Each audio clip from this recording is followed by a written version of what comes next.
నమస్కారం అండి. మనం ఇప్పుడు నందం రామారావు గారు రచించిన అమ్మ అనే కథను విందామా? డాక్టర్ సాగర్ తన కళ్ళను తానే నమ్మలేకపోయాడు. ఇది నిజమేనా అనుకుంటూ మరోసారి తన ముందున్న రిపోర్ట్ని తీసి చదివాడు. ఆ రిపోర్ట్ను బట్టి తన తండ్రికి పిల్లలు పుట్టే అవకాశమే లేదు. అయితే మరి తనెలా? ఆలోచనలతో అతని తలలోని నరాలు చిట్లిపోతాయనిపించింది. ఎడమ చేతితో కణతల్ని గట్టిగా నొక్కున్నాడు.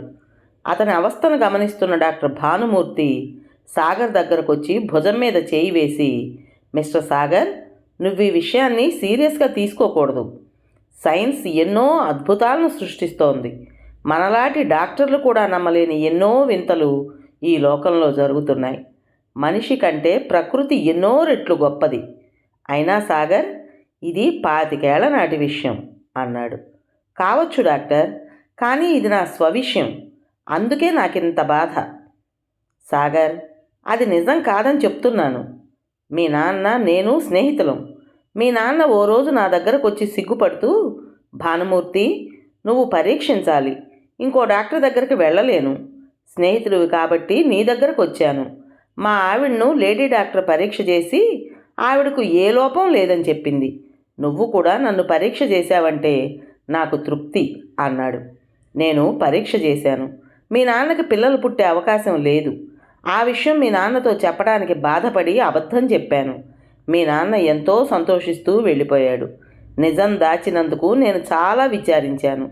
ఏదో ఒకరోజు నిజం చెప్పాలనుకున్నాను. ఇంతలో నేను అమెరికా వెళ్ళిపోయాను. మరో 2 ఏళ్లకు నువ్వు పుట్టినట్టు మీ నాన్న ఉత్తరం రాశాడు. ఇక ఆ తర్వాత ఆ విషయమే నేను మర్చిపోయాను. నేను ఈ ఊరొచ్చి ఇప్పటికి 6 నెలలైంది. నువ్వు డాక్టర్ అయినందుకు చాలా ఆనందించాను. రాత్రి ఎందుకో పాత ఫైళ్లు తిరగేస్తుంటే ఈ రిపోర్టు కనబడింది. రాత్రి అంతా దాన్ని గురించి ఆలోచిస్తూ ఉండడంతో ఫైళ్ల సంగతి మర్చిపోయాను. ఉదయమే ఈ ఫైల్ నీ కంటబడింది. నీ బలవంతం మీద ఈ నిజం చెప్పాల్సి వచ్చింది. సాగర్, ఈ విషయాన్ని గురించి ఆలోచించకు. ఒక్కోసారి మనం అనుకోనివి జరుగుతూ ఉంటాయి అన్నాడు డాక్టర్ భానుమూర్తి ఎంతో అనునయంగా. డాక్టర్ భానుమూర్తి తను అనవసరంగా చెప్పానని బాధపడ్డాడు. ఇది ఏ అనర్థాలకు దారితీస్తుందోనని భయపడ్డాడు. సాగర్కి ఎదురుగా ఉండలేక తలుపు తీసుకుని బయటికి వెళ్ళాడు. కానీ సాగర్ ఈ విషయాన్ని మర్చిపోలేదు. సీరియస్గానే తీసుకున్నాడు. ఎన్ని విధాలుగా చూసినా తన తండ్రికి సంతాన యోగ్యత లేదు. కానీ ఆ విషయం ఆయనకు తెలియదు. తను మాత్రం పుట్టాడు. ఎలా? ఇది ఎలా సాధ్యం? కళ్ళు తెరిచి చూశాడు సాగర్. ఎదురుగా రాధాకృష్ణుల చిత్రం గోడకు వ్రేలాడుతూ కనిపించింది. రాధ కృష్ణుడి కౌగిలిలో పరవశిస్తోంది. ఆమె కళ్ళు అరమోడ్పులయ్యాయి. శరీరం అలౌకిక ఆనందాన్ని అనుభవిస్తోంది. ఆ చిత్రం అంటే తనకెంతో ఇష్టం. అందుకే తెచ్చుకుని తన గదిలో తగిలించుకున్నాడు. కానీ ఇప్పుడు ఆ రాధ స్థానంలో తన తల్లి, కృష్ణుడు స్థానంలో తన తండ్రి కాదు, ఎవరో ఉన్నారు. సాగర్ గుండెల్లో 1000 తుఫాన్లు చెలరేగాయి. బాబు సాగర్, మీ అమ్మలాంటి మంచి స్త్రీ నా భార్య కావడం నా అదృష్టం. నువ్వు కూడా మీ అమ్మకు నచ్చిన అమ్మాయినే చేసుకో, సుఖపడతావు అంటూ తండ్రి అప్పుడప్పుడు అనేవాడు. ఆ మాటలు విని ఆనందించేవాడు. కానీ ఈరోజు గుండెల్లో మంటలు రేపుతున్నాయి. నాన్న, నువ్వు కూడా మోసపోయావు అనుకున్నాడు సాగర్ బాధగా. ఇంతలో ఫోన్ మ్రోగింది. సాగర్ రిసీవర్ తీసుకున్నాడు. అవతల తల్లి గొంతు. బాబూ సాగర్, 2 అవుతోంది, ఇంకా భోజనానికి రాలేదే? తల్లి ఆప్యాయంగా అడిగింది. సాగర్కి గొంతులో ఏదో అడ్డుపడ్డట్టయింది. వెంటనే సమాధానం చెప్పలేకపోయాడు. మళ్ళా తల్లే అంది. బాబూ, ఏదైనా కేసు గురించి ఆలోచిస్తున్నావా? ముందు ఇంటికొచ్చి భోజనం చేసి వెళ్ళు. మీ నాన్నగారు నీకోసం కనిపెట్టుకు కూర్చున్నారు. ఆ రిపోర్టు చదివిన దగ్గర నుంచి సాగర్కి తండ్రి మీద విపరీతమైన ప్రేమ పెరిగిపోయింది. అందుకే తల్లి అన్న చివరి మాటతో అతను చలించిపోయి వెంటనే కదిలాడు. ఇప్పుడే వచ్చేస్తున్నా అని ఫోన్ పెట్టేసి బయటకొచ్చాడు.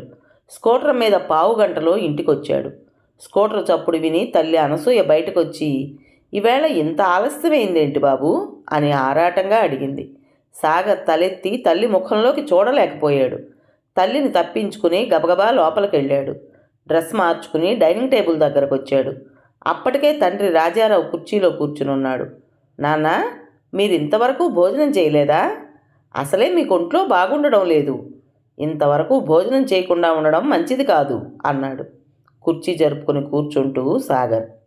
అనసూయ వడ్డించసాగింది. ఇద్దరూ భోజనం చేయసాగారు.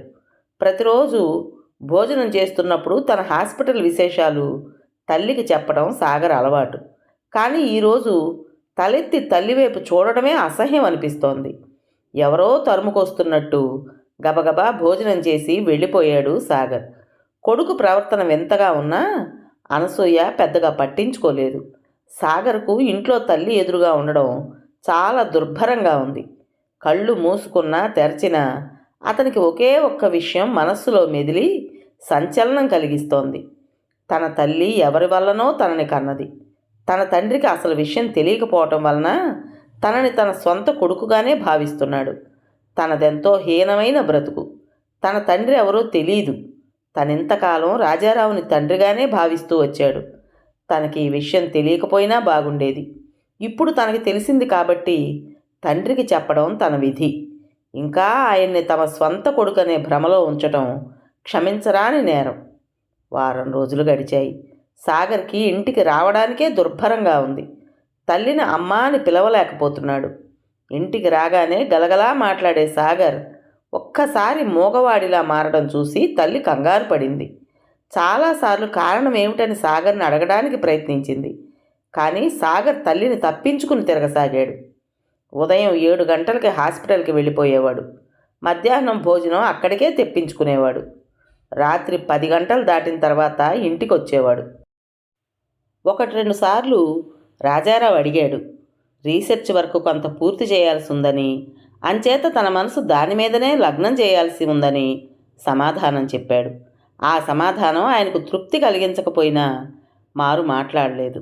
అనవసరంగా ఆయన ఎవరినీ నొప్పించడు. కొడుకును కూడా స్నేహితుడిలా చూడటం ఆయన అలవాటు. ఓ రోజు అనసూయ బాత్రూంలో కాలు జారి పడింది. రాజారావు సాగర్కు విషయం చెప్పి వెంటనే హాస్పిటల్ నుంచి రమ్మన్నాడు. ఆ విషయం వినగానే బాధ కలిగినా ఎందుకో ఇంటికి వెళ్ళాలనిపించలేదు. నేనిప్పుడు అర్జెంట్ కేసు చూస్తున్నాను, రావడానికి కుదరదు అని ఫోన్ పెట్టేశాడు సాగర్. కొడుకు సమాధానం రాజారావుకి ఆశ్చర్యం కలిగించింది. కర్తవ్యం గుర్తుకొచ్చి భార్యని వేరే డాక్టర్ దగ్గరకు తీసుకువెళ్ళాడు. ఆ రాత్రి 9 దాటాక ఇంటికొచ్చాడు సాగర్. డ్రెస్ మార్చుకుని భోజనం చేశాడు. ఆ తర్వాత పైకి వెళ్ళి తన గదిలో పడుకున్నాడు. తల్లిని పరామర్శించలేదు. కనీసం తల్లికి ఎలా ఉందని తండ్రిని కూడా అడగలేదు. మర్నాడు ఉదయం మామూలుగా లేచి తన కార్యక్రమాలు పూర్తి చేసుకుని హాస్పిటల్కి వెళ్ళిపోయాడు. కొడుకు ప్రవర్తన అనసూయకి రాజారావుకి చాలా మనస్తాపం కలిగించింది. అనసూయ కళ్ళల్లో నీళ్లు తిరిగాయి. ఏడవకు అనసూయ, అసలే నీ ఒంట్లో బాగుండలేదు అన్నాడు రాజారావు. మన బాబు మారిపోయాడండి. రాజారావుకు కూడా ఆ మాట నిజమేననిపించింది. కానీ పైకి మాత్రం నవ్వేస్తూ, అదేం లేదు, ఏదో రీసెర్చ్ వర్క్ ఉందని చెప్పాడుగా, బహుశా దాని గురించే ఆలోచిస్తున్నాడేమో అని మరిపింప చూశాడు. లేదండి, వాడు మారిపోయాడు. బాబు నన్ను అమ్మా అని పిలిచి 1 నెల రోజులయ్యిందండి. వాడికి నా మీద ఎందుకో చాలా కోపం వచ్చింది. కనీసం ఆ కారణం ఏమిటో తెలిసినా బాగుండును అంది వెక్కి వెక్కి ఏడుస్తూ. రాజారావు నిరుత్తరుడయ్యాడు. ఇంతకుముందు రోజు ఉదయం సాయంత్రం నా దగ్గర కూర్చుని హాస్పిటల్ కబుర్లు చెప్పేవాడు. ప్రతి పనికి నన్నే పిలిచేవాడు. వాడు హాస్పిటల్కి వెళ్ళే వరకు నేను వెంట ఉండాల్సిందే. ఒక్కోసారి చిన్నపిల్లాడిలా నా చేత అన్నం తినిపించుకునేవాడు, తలదువ్వించుకునేవాడు. రాత్రిపూట కాసేపు నా పక్కన కూర్చుని నా యోగక్షేమాలు అడిగేవాడు. అటువంటి నా బిడ్డ ఇప్పుడు నా నీడనే అసహ్యించుకుంటున్నాడు. నన్ను తప్పించుకు తిరుగుతున్నాడు.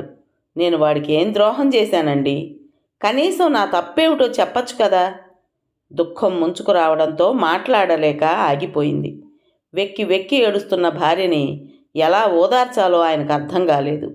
భార్య భుజం మీద చెయ్యి వేసి, అనసూయ, ఏడవకు, విషయం నేను తెలుసుకుంటానుగా అన్నాడు. అనసూయ మౌనంగా ఉండిపోయింది. ఆ రాత్రి సాగర్ భోజనం చేసి తన గదిలోకి వెళ్ళాడు. రాజారావు కొడుకు వెనకాలే వెళ్ళి సాగర్ అని పిలిచాడు. ఏమిటి నాన్న అని అడిగాడు. నీతో కొద్దిగా మాట్లాడాలి. కూర్చోండి నాన్న అంటూ కుర్చీ జరిపాడు. సాగర్, నువ్వు చదువుకున్నవాడివి. నీకిలా చెప్పాల్సి రావడం చాలా దురదృష్టం. ఏమిటి నాన్న? సాగర్, ఈ ప్రపంచంలో అతి విలువైన వ్యక్తి తల్లి. వేదాల్లో కూడా మాతృదేవోభవ అని తల్లికే ప్రథమ స్థానం ఇచ్చారు. తన పిల్లల కోసం ప్రాణాల్ని సైతం వెచ్చించే తల్లి రుణం ఎన్ని జన్మలెత్తినా తీరదు బాబు. తల్లి ప్రేమను ఆప్యాయతను పొందిన మనిషి జన్మ ధన్యమవుతుంది అని ఆగాడాయన. సాగర్ మౌనంగా వింటున్నాడు. సాగర్, మీ అమ్మ నీకోసం ఎంత శ్రమపడిందో, నిన్ను ప్రాణంగా భావించి ఎంత అపురూపంగా పెంచిందో మాటల్లో చెప్పలేను. చిన్నప్పటి నుంచి నీది అనారోగ్య శరీరం. నిద్రాహారాలు మాని నీకు సేవ చేసి తను అనారోగ్యం తెచ్చుకుంది. నువ్వు నవ్వితే పొంగిపోయేది, నువ్వు అమ్మా అని పిలిస్తే సంబరపడేది. అటువంటి తల్లి లభించటం నీ పూర్వజన్మ సుకృతం. తండ్రి మాట పూర్తి కాకుండానే సాగర్ నాన్న అంటూ కొంచెం కోపంగా అరిచాడు. నాన్న, నాది అదృష్టం కాదు, దురదృష్టం అన్నాడు. రాజారావు తెల్లబోయాడు. నాన్న, అమ్మ మీరు అనుకున్నంత మంచిది కాదు. ఆవిడ మనల్ని మోసం చేసింది. రాజారావు విస్తుపోయి చూశాడు. అవును నాన్న, ఆవిడను మీరెంతో ప్రేమించారు.